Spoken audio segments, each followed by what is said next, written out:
இயக்குனர் சங்கருடைய பிரம்மாண்ட படைப்பு படம் எப்படி இருக்கும் அப்படிங்கிறதுலாம் நமக்கு தெரியும். சங்கருடைய படம் அப்படின்னு சொன்னாலே படத்துக்கு படம் வித்தியாசம் இருக்கும், பிரம்மாண்டம் இருக்கும். இன்னும் என்னென்ன விஷயங்கள் இருக்கும் அப்படின்னு கேட்டா, புரட்சிகரமான விஷயத்த செய்வாரு, சொல்லுவாரு.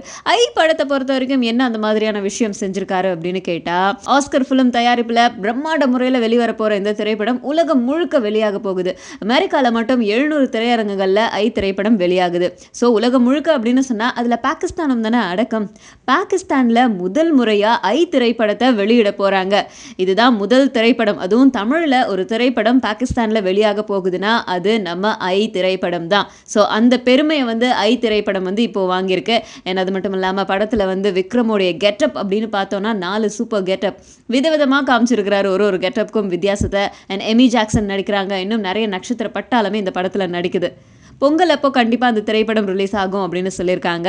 ஸோ இவ்வளோ நாளாக வந்து நம்ம வெயிட் பண்ணதுக்கு நல்ல தீனி கிடைக்க போகுது அப்படின்னு தான் சொல்லணும். ஸோ பொங்கல் வரைக்கும் வெயிட் பண்ணி நம்ம எல்லா இடத்துலையும் உலகத்தில் இருக்க எல்லா தமிழர்களும் வந்து பார்க்கக்கூடிய வகையில் இந்த திரைப்படம் வந்து வெளியாக போகுது. ஸோ இவ்வளோ நாள் வெயிட் பண்ணிட்டோம், பொங்கல் வரைக்கும் தானே வெயிட் பண்ணி பார்த்துருவோம்.